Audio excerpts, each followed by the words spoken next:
If using watercolors feels overwhelming or stressful, I have a simple pattern technique that actually can help you calm your nervous system and teach you some control over your watercolors. Okay, so I want to show you the technique and the pattern right now, but there's a couple of things that I want to introduce you to, and using the right watercolors and paper can help tremendously, right? So I'm going to be using this Ohuhu cotton pad watercolor cold press paper. Looks really nice. So I'm going to be using that. And then I'm also going to be using some grabby paints. It's a little travel set that I love. Okay. So go ahead and grab some brushes, grab your water, and grab a simple piece of paper that we can cut the pattern design. And we're going to dive in. I'm going to show you how to do this right now.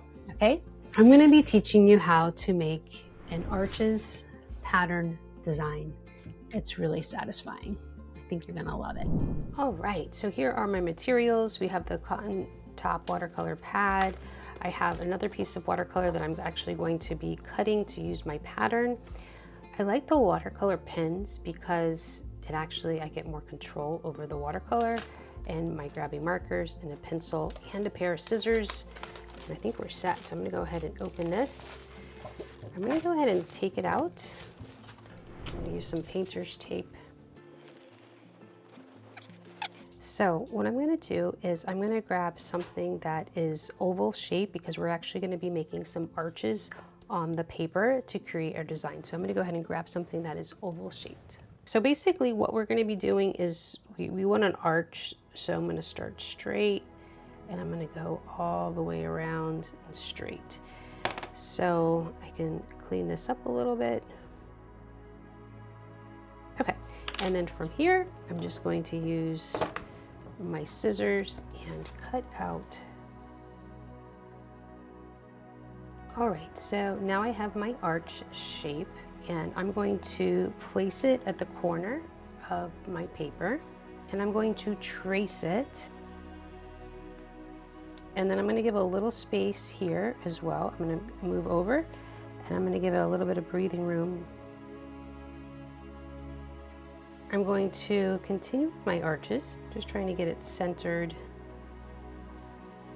So I wanted to tell you the symbolism about the arch. So arches symbolize transition, strength, and victory, acting as gateways between spaces or life phases. And I kind of feel like I'm going through that right now, especially with my dad's passing. They represent triumph over challenges such as Roman military victories or spiritual rebirth. Wow, that sounds powerful, right? They symbolize balance and stability through the distribution of weight, often drawing the gaze upward to imply connection to higher ideals. So when we think about this threshold, which is really interesting, when I would get overwhelmed with my kids, my husband and I had a code word, and we called it threshold. So that means like if we needed a break, we needed a timeout, that's what we would say to each other. So I like the idea of the arch, the threshold of, hey, to be victorious, to be a good parent, to be good at anything, sometimes you do need a break, right? And so it's just being able to give yourself that space, right? And know what your threshold is. I love that this arch means victory. So as we continue this pattern, just go ahead and make it all the way to the top. All right, I made it to the top. I'm actually going to take the tape off because I want to be able to continue my pattern all the way to that edge. So I have to say I'm already feeling calmer and more focused from creating this pattern on here. And I think it's because, like I mentioned, just having to focus. And when you get to focus, your mind goes into that flow state, which is, feels so satisfying. All right, just putting the last few lines on here, and then we're going to be able to grab the watercolors. I love starting with pencil because it gives you an opportunity to erase some lines if you were to mess up. It's a nice starting point. So what I'm going to be doing is every other one. So I'm going to do one row. I'm not going to do this row. I'm going to do the following row so that the colors don't blend together. As far as colors, just pick what resonates with you.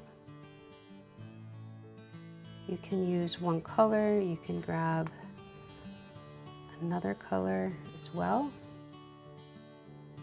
Ooh, so pretty, right? So I'm just going to play with the amount of water and pigment that I'm actually using. I might go a little darker, a little lighter. I just squeeze my pen, just hitting this edge. When I talk about, you know, learning how to control your watercolors is part of this process as well. So as you can see, I'm skipping a row because I'm gonna let this dry so the colors don't bleed. And I'm really liking this ochre yellow next to the pink. I'm liking how they resonate, so I think I'm gonna continue this pattern and then switch it up as I go. I'm going a little lighter here.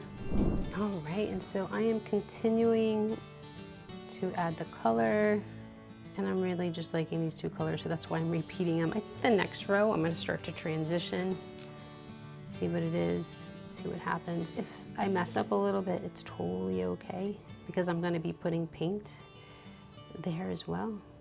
You can start to transition a little bit. Maybe some hotter pink. Instead of such a warm pink, we'll do a little lighter. Watching my breath as well as I'm going to the edges is also really helpful, just breathing in. Breathing in, and then when you put the water on, just be mindful of your breath. And release.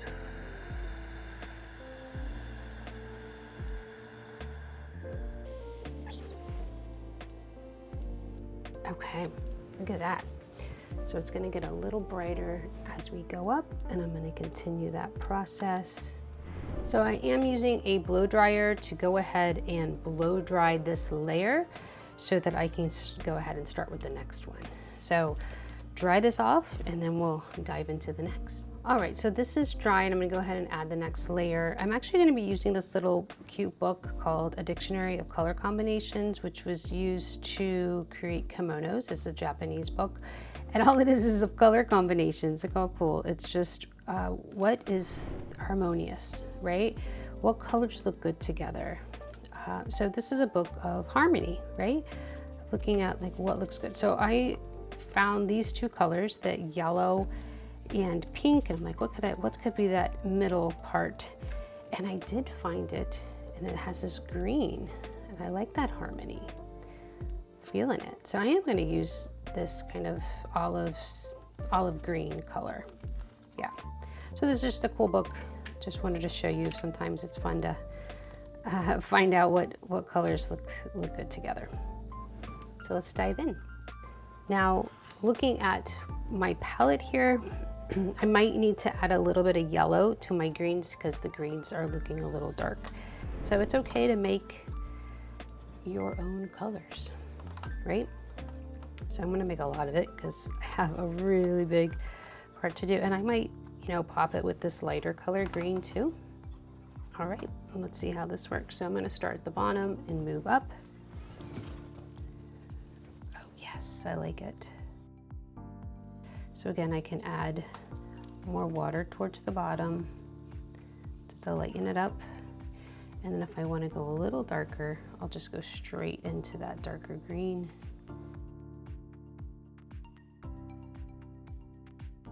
Now you can get as fun and adventurous as you like with colors. I just like to have some harmony.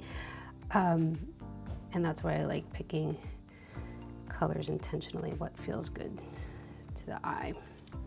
And you can see that it's holding right there. How amazing is that, right? This is the way you say it's good paper, because it's holding that color. It's not dripping over. And I put a lot of water there, right?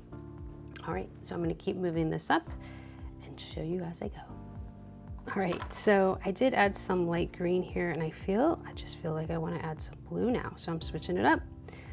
I'm gonna see what this looks like if I'm adding some blue color.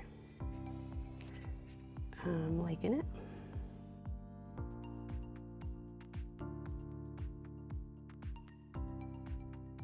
And I want to go back and add a little bit brighter yellow. Oh, can't really tell.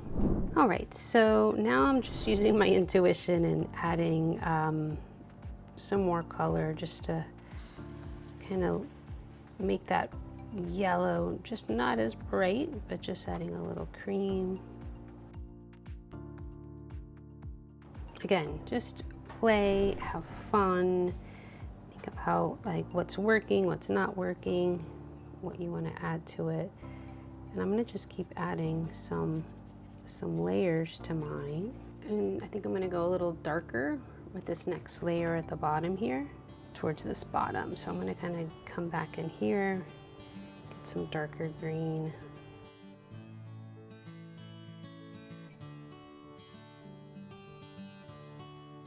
All right, so I'm adding a little depth by going back. Instead of keeping these light on the bottom, I'm just going to make them a little darker. All right, so we have completed our beautiful arches threshold design. I can't wait to see yours. You're welcome to post them into the Creative Soul Online Retreat Facebook group so that we can see what you made and let me know how you felt about it. If you would like to get a discount on the Ohuhu paper, watercolor paper, this is the cold press, then just go to ohuhu.com. and you can get 10% off if you use the code ArtTherapyOnline. All right. Yes. And other than that, you know, if you want to join me in more watercolor techniques and join us in community where it's a safe space to have fun and connect with other creative souls, we have the Creative Soul Society membership every Monday evening where we are making art for self-care. All right. I can't wait to see what you create. Sending you lots of love, and I'll see you next time. Bye.